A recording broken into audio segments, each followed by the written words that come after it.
tous, bienvenue dans notre nouveau podcast de Mystère endormi. Aujourd'hui, je suis avec Imad. Bonjour. Salut Arnaud, ça va bien? Ça va bien toi? Merci. Yes. Aujourd'hui, on va discuter, dans le fond, d'une disparition d'objets, un gros objet, Gros objet. le fameux vol MH370 de la Malaysia Airlines. En fait, il y a plusieurs objets qui sont disparus. Oui, mais aujourd'hui, ça va... Oui, dans l'avion, il y a eu Ouais, c'est ça. mais on va parler du gros avion. Donc, on va commencer avec les faits en tant que tels de ce qui s'est passé pour que les gens puissent comprendre savoir. un peu. Donc, la disparition du vol de Malaysia Airlines, le MH370, qui était en fait le nom de code de l'avion, ça est survenu le 8 mars 2014, après le décollage de Kuala Lumpur en Malaisie. Ouais, c'est ça. Puis le vol allait vers Pékin en Chine. Puis c'était le modèle de l'avion, c'était un Boeing 777. Ouais. C'était quand même assez gros. Ouais, c'est ça. À bord, il y avait 239 personnes. Ouais. Et par pur hasard, lors du décollage, le vol a juste disparu des cartes, disparu des radars, et on ne sait toujours pas à ce jour où est. Après, je pense, après 38 minutes, quelque chose comme ça. Oui, exactement, c'est ça. Fait que à minuit 41, le Boeing 777 de Malaysia Airlines décolle de l'aéroport en destination Pékin. 38 minutes après son décollage, il quitte l'espace aérien pour rentrer dans l'espace aérien vietnamien.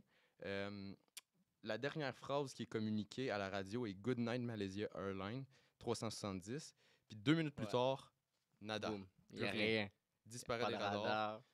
C'est ça. Pas de communication, il n'y avait rien. Exactement. Dans le fond, le Boeing se trouvait dans cette sorte de zone grise qui était chargée en tant que telle que, au départ, c'est la Malaisie qui s'occupe de l'espace aérien. Des communications et tout. Exactement. Puis après, c'est l'espace vietnamien. Vietnamien. Mais il y a une petite zone grise, puis dans cette zone grise-là, boum. Boum, il n'y avait rien. Plus rien. Ouais, exactement. Donc, différents radars civils et militaires ont capté des pistes du MH370. Ces informations-là ont permis de déterminer un peu que l'avion avait carrément dévié de la trajectoire initiale. Genre comme elle a fait un demi-tour. Ouais, demi-tour carrément. Admettons, tu sais, elle va passer en haut, puis elle a fait un demi-tour vers le sud. C'est ça, exactement. Elle est partie vers le sud. C'est ce qu'ils ont pu trouver avec les satellites parce qu'au départ, on n'était plus sûr si ça allait vers le sud. Mais je pense aussi, j'ai entendu quelque chose qu'il y a des gens aussi qui l'ont vu. Elle était sur. Comme après, genre comme après qu'ils ont perdu, après les radars qu'ils ont perdu la communication avec l'avion et tout. Même il y a des gens qui ont vu l'avion, genre comme. Ouais, il y en a certains qui disent qu'ils l'ont vu. Donc, après avoir dévié de sa trajectoire, elle a fait demi-tour suivant le détroit de Malacca, contournant l'île de Sumatra par le nord-est, avant de remettre le cap vers le sud. Il aurait volé à peu près entre 6 et 7 heures après la disparition des radars. Donc, ce qui est quand même assez étrange parce que normalement, lorsqu'il y avait des disparitions d'avions, on peut, genre, normalement, quand ça disparaît, c'est comme il n'y a plus vraiment de vol actif. Ouais, mais j'ai entendu aussi, ils ont dit, genre, comme elle avait de kérosène pour un vol de 8h30. Ouais, c'est ça. Donc, ça voudrait dire qu'en tant que tel, le Malaysia Airlines a volé jusqu'à épuisement de son gaz. Contrairement, mettons, à d'autres disparitions d'avions où que justement c'était un crash. Un crash d'action. Fait qu'on sait pas trop ce qui s'est passé. C'est vraiment chelou, là, la Malaysia Airlines. Là. Selon beaucoup de médias, l'avion se serait écrasé dans le sud-est, dans le sud de l'océan Indien, au large de la côte ouest de l'Australie, mais c'est juste des paroles. Genre. Ouais, c'est ça. On n'a toujours pas vraiment de traces. On n'a toujours pas retrouvé l'avion. Dans le fond, les autorités évoquent plusieurs pistes. Il y aurait, premièrement, la piste du terrorisme. Le lendemain de la disparition, une enquête pour terrorisme a été ouverte suite à la découverte de l'utilisation de 2 passeports volés à bord. Donc, même je pense aussi, il y avait genre comme ils ont détecté genre comme des pièces électroniques qu'elles n'étaient pas mentionnées dans le vol. Donc, c'est ça. Dans les jours suivants, les passagers en possession de ces passeports ont été identifiés par Interpol ainsi que la police thaïlandaise et malaisienne. Ils seraient liés à aucun groupe terroriste. Donc, cette piste peut être écartée un peu. Peu de temps après que l'appareil a disparu de la Malaisie, l'Australie et la Chine, la Malaisie, l'Australie et la Chine ont lancé des recherches sous-marines dans une zone d'à peu près 1000, non pas 1000, 12 000. non, non, non, 120 000 Ah ouais, kilomètres 120 carrés. 000 Ouais, dans le sud de l'océan ouais, Indien. dans le sud de l'océan Indien, Ouais, exactement. c'est trop 120 000 km. Ouais. C'est beaucoup. Les recherches ont coûté environ 20 millions de dollars 200 australiens. millions. 200 millions, putain, c'est 200 mal. millions, ouais. Ouais, C'était le budget, genre, comme le plus gros dans le monde, genre, comme pour ce type pour de ce type de recherche, oui, ouais. parce que plusieurs pays sont impliqués. Parce que ce qu'il faut savoir, c'est que dans les 239 passagers, il y a évidemment des passagers malaisiens, Malaisiens, Chinois, il y a des Français il aussi. y avait des Il y a Français, 4 Français, je pense, des j'ai entendu. Américains. Américains, je suis Américains, pas il y en sûr. a eu quelques-uns, pas beaucoup. Donc, Mais je pense, ouais, il y avait genre comme 4 nationalités, genre à peu près dans l'avion. ouais, c'est ça. Fait que, veux pas, les pays qui ont évidemment des personnes qui étaient disparues ont évidemment fait aussi leurs recherches. Les recherches, c'est vrai. En tant que tel, plus les pays qui étaient dans la région, donc l'Australie. Donc, c'est ça. Les recherches, ouais, on l'a dit qu'ils avaient coûté cher. Ils ont été interrompus en janvier 2017, après 2 ans, sans qu'aucun corps et qu'il n'y ait aucune trace de l'avion ait été retrouvée. C'est ça ce qui fait mal, genre, comme c'est Ouais. vraiment chelou. Genre. 2 ans de recherche. Non, c'est plus. 2014, 15, 16, 17, presque 3 ans de recherche. Puis aucune trace d'avion. Aucune Ouais. trace. En tant que tel, il y a sûrement quelqu'un qui sait quelque chose à propos Ouais. de ça. Parce que, je veux dire, un Boeing 777, c'est énorme. C'est énorme, ouais. Je veux dire, comment qu'un avion de cette taille, transportant autant de gens, 239 personnes. se disparaître, genre, Il y a rien. parti en poussière depuis cette date-là et qu'on n'ait toujours rien. Ouais. Le problème, c'est que genre, comme 3 ans, ils n'ont trouvé aucune trace pour l'avion, aucune trace pour les personnes. Ouais, non, c'est ça. Rien. Donc, en 2018, la Malaisie a finalement accepté une offre de la part de la société d'exploration Ocean Infinity pour des recherches qui auraient duré 3 mois. Selon cette entente, la société serait payée seulement si elle trouvait l'avion. Ces recherches également infructueuses ont couvert 112 000 km² au nord de la zone glacée initiale. Ils se sont terminés en mai 2018. Donc, évidemment, cette société n'aurait pas été payée parce qu'elle n'a pas trouvé l'avion. Au fil des recherches, ce qui est quand même assez étrange, c'est que plus de 30 débris présumés de l'avion ont été collectés le long des côtes africaines et sur les îles de l'océan Indien, mais seulement 3 fragments d'ailes ont été authentifiés comme provenant du vol MH370. Donc, on a 3 morceaux. 3 morceaux. En combien? En 4 ans? En 4 ans. 3 morceaux d'un avion qui fait beaucoup de mètres. Très énorme. Plus de 150 mètres, non? Je pourrais pas dire. Mais quand même, c'est assez grand. Là, oui, un Boeing, on s'entend que c'est énorme. Donc, on aurait juste 3 pièces qui auraient été identifiées. Veux pas, vu que c'est des pièces, ça voudrait dire que l'avion aurait été démembré, aurait peut-être crashé quelque chose, il y aurait eu un impact. Ce qu'il faut savoir, c'est que beaucoup de gens remettent en cause les morceaux qui ont été trouvés parce qu'il y en a qui pensent qu'ils ont été placés spécifiquement là pour camoufler quelque chose qu'on ne connaît pas. C'est vrai, j'ai entendu ça. Il y a plusieurs théories pour cette disparition d'avion. Là. Donc, en juillet 2018, un rapport très attendu de 495 pages a évoqué divers scénarios de qu'est-ce qui pourrait expliquer la disparition du vol. Le rapport indique tout de même que les commandes du Boeing 767 ont probablement été délibérément manipulées pour faire dévier de sa trajectoire. Veux pas un avion qui a dévié tout qui ça. dévie autant comment dire je cherche mes mots, ce sera pas long là. Autant genre carré, elle était vers le nord, puis on trouvait vers le sud, c'est que puis si tu regardes l'Afrique, elle était en Asie. Si tu regardes une carte en tant que telle, la trajectoire, c'est vraiment un virage très serré. Très serré. C'est pas, admettons, il dévie. C'est carrément quelqu'un le pilote. Donc, mais les enquêteurs n'ont pas pu déterminer les responsables. La perte des contacts avec le système de communication de l'avion était le résultat d'une intervention humaine aussi, a également déterminé le rapport. Donc, maintenant, la partie le fun, on va se plonger dans les théories. Les fameuses théories. Donc, je te laisse présenter peut-être la première théorie. Je vais commencer avec la première théorie. Que, selon cette hypothèse, l'avion a été détourné vers l'île Christmas. C'est, je pense, entre c'est quoi ça? Aurait voulu se poser afin de demander à l'Australie la libération de Chinois européens euh, emprisonnés. Les passagers de l'avion servent d'otages. Mais ils disent que il y a des terroristes, je pense, mais ils ont pris genre comme les passagers comme des otages. Mhm. Ça, c'est une théorie, on peut dire ça. Puis c'est la thèse soutenue en 2016 par Christophe Nodin, Jean-Marc. Ok, genre il y a 3 personnes qui ont dit genre comme des terroristes qui ont pris les Mhm. passagers comme des otages et tout. Ouais. L'avion aurait été piloté durant tout son vol. Les pertes de communication étaient volontaires. Ouais. Ça c'est genre comme elle n'était pas coupée tout seul. Ouais, non, c'est ça. Si on se fie sur le rapport qui a été fourni en tant que tel, ça Mm. pourrait être véridique. Pas tout, évidemment, de cette théorie. On va vous en dire plus, évidemment. Mais en tant que tel, le fait que les communications auraient été volontairement Ouais. éteintes, sabotées, fait en sorte que la théorie pourrait être plausible sur cet aspect-là. Même Donc, surtout, il y a des radars, genre comme il y a des radars civils, il y a des radars militaires qui ont genre comme mhm. signalé l'avion. C'est ça. Donc, elle aurait contourné l'île de Sumatra en direction du sud-est, volant à basse altitude. La plus forte consommation de carburant aurait abouti à une panne sèche, suivie d'une tentative d'amérissage, ouais, de se poser, mais au sud-est de l'objectif.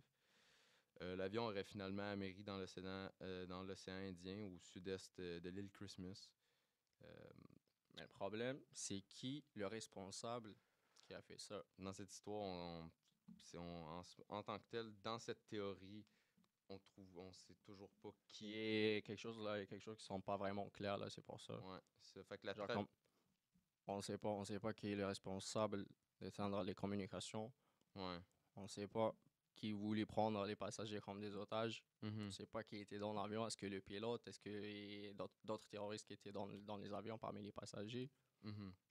Euh, Donc, ouais, la trajectoire compatible avec les données d'Imarsat correspondait à une descente progressive en virage vers une basse altitude, alors que la trajectoire vers le sud de l'océan Indien correspond à un vol à haute altitude en ligne droite. Fait que, veux pas, cette théorie-là n'a jamais abouti en tant que telle, mais c'était une des théories. Fait que la théorie de l'île Christmas. Moi, je vois ça, je vais genre comme. C'est vraiment loin, là. Pour être honnête, moi, je penserais pas. Pour en tant que tel, genre, personnellement, pour une libération de Chinois emprisonnés, capturer un avion avec autant, selon moi, Ouais, il y a quelque chose qui marche pas. Veux pas, il te faut certaines ouais, c'est connaissances sûr, il pour y a quelque piloter chose qui cloche. un Boeing Même, pendant quand même 6-7 heures. même surtout, genre comme le pilote il est pas un amateur, genre comme. Il avait, je pense, 18 000 heures de vol. Ouais, c'est ça. Là, on va en venir avec la théorie de justement le pilote. Euh, on va en venir plus tard, mais on va tomber sur la deuxième, qui serait peut-être un détournement vers l'Australie. Il y a une hypothèse qui est un peu similaire à elle de l'île Christmas, qui a été émise en 2021 par Jean-Luc Marchand et Captain. Jean-Luc Marchand, ouais, et celle, Lisé par un manque de carburant. Moi, je dirais. Celle-là aussi, c'est vraiment loin. Parce que j'ai entendu quelque chose là, le carburant était assez genre comme pour un vol de 8h30. mais techniquement, justement, pour un vol, tu aurais eu le temps d'aller vers l'Australie, mais ce que la théorie dit, c'est qu'il y a un détournement vers la base de Learmonth en Australie qui aurait été également échoué par manque de carburant. Mais en tant que tel, c'est des pays qui sont sans même proches. Donc, cette théorie, selon moi, serait pas forcément la plus plausible. Ouais, ouais. C'est loin un peu. Ouais. Fait que. Pour le carburant, je vois pas ça. Un Ouais. avion qui décolle, c'est sûr qu'ils vont mettre un peu plus de carburant Mhm. que le vol. Non, c'est sûr. Donc, la troisième théorie serait donc un amérissage volontaire. En 2023, Jean-Luc Marchand et Patrick Blely, j'ai bien dit son nom, je crois, respectivement anciens ingénieurs et pilotes, avancent qu'un atterrissage volontaire euh, est l'hypothèse la plus plausible. Selon eux, les données disponibles indiquaient que seule une personne aguerrie pouvait réaliser des différentes manipulations, ayant donné lieu à un amérissage piloté.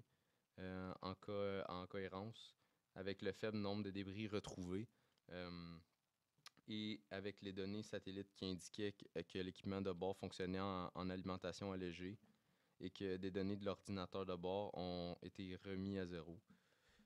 Aussi, les deux personnes avancent que la trajectoire vers le sud de l'océan Indien était volontaire, Ouais. que les moteurs auraient été coupés pour garder du carburant afin que l'APU puisse fournir la puissance hydraulique nécessaire aux commandes de vol jusqu'à l'amérissage et que l'avion aurait finalement été piloté jusqu'au bout, ce qui aurait amené plus loin au sud que ce qui était ce qui était estimé, vers à peu près moins 35,70 de latitude au sud et 93,03 de longitude est. Donc, le rapport de certaines pages a été transmis au BEA pour encourager les Australiens à reprendre des recherches dans des nouvelles zones. Ouais. En tant que tel, explorer d'autres zones qui n'étaient pas dans le plan initial en tant que tel. Ouais, genre des plans B. Parce que généralement, ils s'établissent tous à dire que ils ont eu la même trajectoire à vérifier, mais veut pas, si on n'a rien trouvé depuis 4 ans, 5 ans, plus. peut-être que peut-être qu'une autre trajectoire serait à revoir. Donc, c'est pas mal ça pour la théorie numéro 3. Mais c'est vraiment chelou. Ouais. Un crash volontaire. Ouais. Selon l'expert en accident d'avion canadien Larry, menace principal enquêteur pour le Bureau de la sécurité des transports du Canada, la taille et l'érosion d'un aileron en vitesse de l'avion retrouvé sur une plage de l'île de la Réunion en juillet 2015. C'est genre comme chaque comment on dit ça, genre comme je perdais le mot là. T'inquiète, prends ton temps. On n'est pas pressé. Genre comme chaque théorie, Mm-hmm. il y a des endroits différents, Ouais. puis loin. Non, c'est ça. C'est là mon problème, hein, genre comme il y a plusieurs théories, il y a plusieurs choses. Fait qu'on commence pleinement pour l'hypothèse d'un crash volontaire. Pour lui, l'avion a été piloté jusqu'à sa chute dans l'eau. La force de l'eau est vraiment la seule chose qui pourrait faire ce bord-là dans tel pour nous voyons. Ben, c'est sûr, c'est un avion qui frappe dans l'eau là, avec cette vitesse-là, ben, il va s'écraser. Ouais. Je suis arrêté où? Ouais. La force de l'eau est vraiment la seule chose qui pourrait faire ce bord de dentelle que nous voyons et n'a pas été rompu. Si ça avait été le cas, ça serait une rupture nette. Ouais, c'est c'est ça. l'expert qui dit ça. En tant que tel, avec la pression, puis je veux dire le contact de l'eau, Ouais. la pièce, c'est comme coupé d'une certaine manière, puis ça expliquerait que ça serait coupé de cette manière-là à cause justement de la force de l'eau. Mais justement, si elle a tombé genre, dans l'eau, on pourrait trouver quand même des corps des personnes, des passagers. Mm-hmm. On pourrait trouver genre comme plusieurs tranches d'avion. Ouais. Mais on trouve je pense 3, puis les personnes n'ont rien trouvé. Ouais. Puis à la fin de juillet, New York Magazine avait affirmé que le pilote avait commis un suicide provoquant la chute de l'avion. Ils disent que c'est genre comme le pilote, c'est lui qui a fait ça volontairement. J'ai entendu parler de cette théorie-là. C'est quand même assez quelque chose. Comme quoi le Pourquoi elle a fait ça? Ouais, c'est ça. Comme quoi le commandant Zahari Ahmad Shah avait mené un exercice de simulation de vol sur une trajectoire similaire chez lui parce qu'il y avait un simulateur de vol chez lui, le pilote. Puis quelques semaines avant le crash, le pilote émérite avait quand même 33 ans d'expérience, ce qui est beaucoup. Donc, veut pas, la thèse du copilote qui serait aussi dans l'histoire a un peu été écartée. Donc, oui, c'est ça. Dans le fond, peu de temps après la disparition, les médias ont révélé que la femme et les 3 enfants du commandant Zahari avaient quitté le domicile conjugal la veille de la disparition. Un ami avait même affirmé que le commandant voyait une autre femme et que la relation avec elle était également en difficulté. Un collègue pilote et des amis de longue date a quand même déclaré que le commandant était terriblement bouleversé. Pas mental pour voler. Ouais. Pas en état mental au moins pour voler, comme tu l'as dit, et que son mariage s'effondrait Par la suite, des allégations de problèmes conjugaux ont été démenties par sa famille. Écarté du rapport final malaisien après les enquêtes, l'hypothèse d'un suicide est cependant relancée régulièrement dans la presse. Parce que ce qu'il faut savoir, c'est que la première théorie qui est comme apparue, c'est que justement, vu que c'était un pilote qui avait Beaucoup d'expérience. beaucoup d'expérience, veut pas, toutes les manipulations qui ont mené à la disparition auraient été faites avec quelqu'un d'expérience. Donc, le copilote a un peu été écarté de la piste parce que c'était un de ses premiers vols en termes de C'est copilote. comme nouveau. Il était assez nouveau. Donc, ce qui serait passé, selon beaucoup d'experts, c'est qu'il aurait demandé au copilote d'aller lui chercher quelque chose, comme peut-être un verre d'eau, quelque Un chose. café. Ensuite, il aurait quitté évidemment la salle de contrôle tout en fermant la porte, qui est un peu la règle. Ouais. Et ensuite, le pilote, le commandant, aurait barré la porte. La porte pour qu'elle rentre pas. Aurait... Même la porte, je pense, en avion, on pourrait pas l'ouvrir à l'extérieur. Ça va se faire juste à l'intérieur. Non, c'est ça, c'est justement. Fait qu'il faut en tant que tel qu'elle soit débarrée. Puis Ouais. c'est pour ça qu'ils ferment la porte à chaque fois, les pilotes, quand ils vont chercher quelque chose. Donc, justement, ils seraient allés chercher quelque chose. Pendant ce temps-là, l'autre aurait barré la porte, le commandant. Puis il a fermé Il aurait fermé justement le fait qu'on le voit sur toute le radio. contact, ouais, la radio, il a fait Aurait fermer. détourné justement vers plus de l'est. Ensuite, pour prendre une trajectoire justement que le satellite avait repérée. Ouais. Soit vers le nord ou soit vers le sud. Mais la théorie du sud était plus plausible. C'est vraiment un plan de génie. Ouais. Ensuite, il aurait volé pendant de nombreuses heures, mais ce qu'il aurait fait, c'est qu'il aurait déclenché en tant que tel la pressurisation. Je vais recommencer. La pressurisation de la cabine. Donc, il aurait dépressurisé la cabine, mettant tous les masques. Ouais. Ensuite, veut pas les passagers auraient mis leur masque, mais ce qu'il faut savoir, c'est que ça dure que 15 minutes. Donc, c'est 15 minutes d'air. C'est en tant que vraiment de danger. Mais ce qu'il faut savoir aussi, c'est que dans une cabine de pilote, ça dure beaucoup plus longtemps. Ça dure plus, ouais, parce que c'est lui le pilote. Donc, il aurait volontairement dépressurisé la cabine pour que les gens, veulent pas, décèdent, soient inconscients. Et ensuite, lui, il aurait volé jusqu'à épuisement des gaz, se crashant justement dans l'eau. Et emportant ainsi 239 vies avec lui. Donc, mais genre, quand je te dis, à chaque théorie, on découvre une chose. Ouais, c'est ça. C'est beaucoup d'obstination. Ouais. On découvre des choses, puis manquer quelque chose d'autre. Ouais, c'est ça. Beaucoup justement de proches des familles, des familles chinoises, malaisiennes. Même les Français aussi se sont beaucoup impliqués dans l'histoire. Ouais, ils veulent savoir. Ils veulent savoir parce qu'ils leur disent que la Malaisie leur mente. Il y a quelque chose clairement qui se trame en tant que tel. Parce que lors d'un communiqué de presse, le gouvernement malaisien aurait dit que finalement les personnes seraient décédées juste seulement par un simple calcul mathématique qui définissait la trajectoire de l'avion. Donc, que les personnes seraient mortes, que ça serait fini en tant que tel. Ça fait des années. Veux pas, quand tu te bases sur une donnée mathématique qui est même pas certaine encore aujourd'hui, dire que les gens sont morts directement. Pas de radar, rien. Il y a quelque chose qui marche pas. Ouais, il y a toujours quelque chose qui cloche, là, c'est le problème. Bon.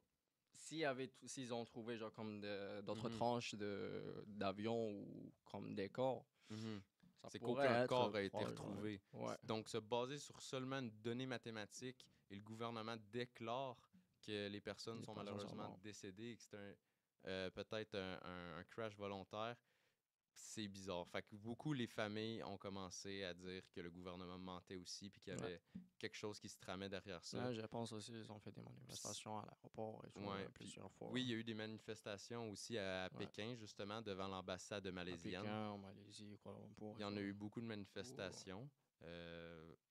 Donc, c'est ça. On va continuer sur la 5e théorie. Opération militaire des États-Unis. Ouais. Là, s'il y a le militaire qui rentre et tout, là... Ça devient beaucoup de pays. Ça devient beaucoup de pays, puis ça peut être celle-là. Ouais. Au fil de ces enquêtes, la journaliste Florence est venue à une hypothèse différente. Elle rejette totalement la possibilité d'un suicide ou d'un acte terroriste pour elle. l'avion n'aurait jamais fait un demi-tour vers l'océan Indien comme indique l'autorité malaisienne. Ouais. C'est là que tu vois que là, on a carrément une autre Une théorie autre qui est différente. vision, genre, ouais. Généralement, comme je disais, les gens s'entendaient à dire qu'il était parti de la Malaisie, virage vers l'est, ensuite vers le sud, dans l'océan Indien. Mais là, carrément, il y a des personnes qui viennent dire que ça ne s'est pas passé et qu'il n'y avait aucun suicide et acte terroriste. Donc, pour Florence, ça me semble être une évidence absolue qu'elle disait. On ne peut pas perdre seulement un avion qui est le plus sûr de la flotte de l'aviation civile. On s'entend qu'un Boeing 777, c'est une des meilleurs avions puis choisi par les compagnies aériennes pour voyager. Pour les longues distances. Oui, pour les longues distances aussi. Qui a servi des dizaines d'années avec tous des équipements électroniques à l'intérieur et aussi 239 personnes, veux pas. Ouais. Ces 239 personnes auraient des cellulaires sur eux autres. On n'a toujours pas eu de message, on n'a toujours pas eu Rien. de signal d'un téléphone. Ouais. Cela sur une route quotidienne très connue et surveillée par deux premières puissances mondiales comme les États-Unis et la Chine. Ouais. Pas dans cette... où que supposément l'avion serait crashé, c'est quand même très surveillé. Au moment où que le vol disparaît des écrans de radar, il est dans le sud du golfe de la Thaïlande et ensuite c'est finalement dans le détroit de Malacca. Dans ces deux zones-là, que ce soit la mer de Chine du sud ou le détroit de Malacca, c'est quand même des zones sensibles. Ouais. Donc, dans son enquête, elle disait que, que ça relevait sur deux faits étranges. D'abord, une cargaison mystérieuse jugée sensible qui n'aurait pas été passée au rayon X en tant que tel, qui n'aurait pas été détectée. C'est bizarre. Ouais. L'avion aurait également été entouré quand ils entrent dans l'espace aérien vietnamien par deux avions américains, ce qui complexe un peu plus les hypothèses. Elle dit ensuite mon scénario hypothétique repose sur un certain nombre de faits avérés et je suis arrivé à la logique du brouillage. Premièrement, quand l'avion disparaît des écrans radars, il le fait de manière progressive, donc petit à petit, fait un étape à la fois. Il y a aussi le fait que vous suivez le MH370 avec des services comme Fly. On se rend compte qu'au moment où le MH370 disparaît du système, il y a plusieurs avions qui sont entourés de lui et qui disparaissent en même temps aussi. Ouais. Donc l'idée d'un brouillage momentanément c'est genre comme est envisageable. quelque chose. Et puis il y a aussi une tentative de contact avec le MH370 d'un autre avion qui vole dans la même altitude. Donc, vois-tu, ça c'est une autre théorie qui écarte tout ce qu'on sait, tout ce qui a été émis, ce qui est quand même vachement étrange. Et il y a plusieurs qui ont dit que c'est la Russie. Ouais, ce qu'il faut savoir aussi, c'est que là, on peut rentrer dans encore plus gros que ça. Ouais. C'est que, je pense, 3 ou 4 mois après la disparition du... Ouais, 3 mois? 3 mois, ouais. 3 mois, OK.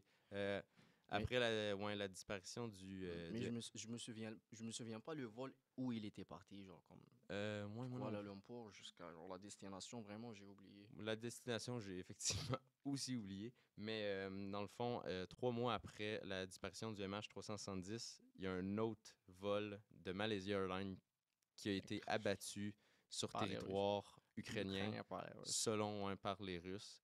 Donc, cette théorie-là vient faire en sorte que ça pourrait être plus grand, des conflits de guerre, carrément. Même moi, je vois personnellement, genre, comme je vois un pilote, malgré son expérience et tout, genre, il pourrait pas, genre, comme, éteindre toutes ces choses-là, puis il disparaît des radars et tout. Là. Ouais, mais veux pas, on sait toujours pas, fait que ça, c'est le dernier élément, justement, de la disparition d'un deuxième vol en Ukraine qui a été abattu, donc... on va vous laisser là-dessus. Merci d'avoir écouté notre épisode sur le MH370. J'espère que vous en avez appris un peu. Moi, j'en ai appris. Toi, t'en as appris. Ouais, des théories. Donc, suivez ça de près parce qu'on n'a toujours pas trouvé. Donc, on ne sait pas la vérité jusqu'à date. C'est ça. On est toujours en suspens. Donc, ciao, ciao.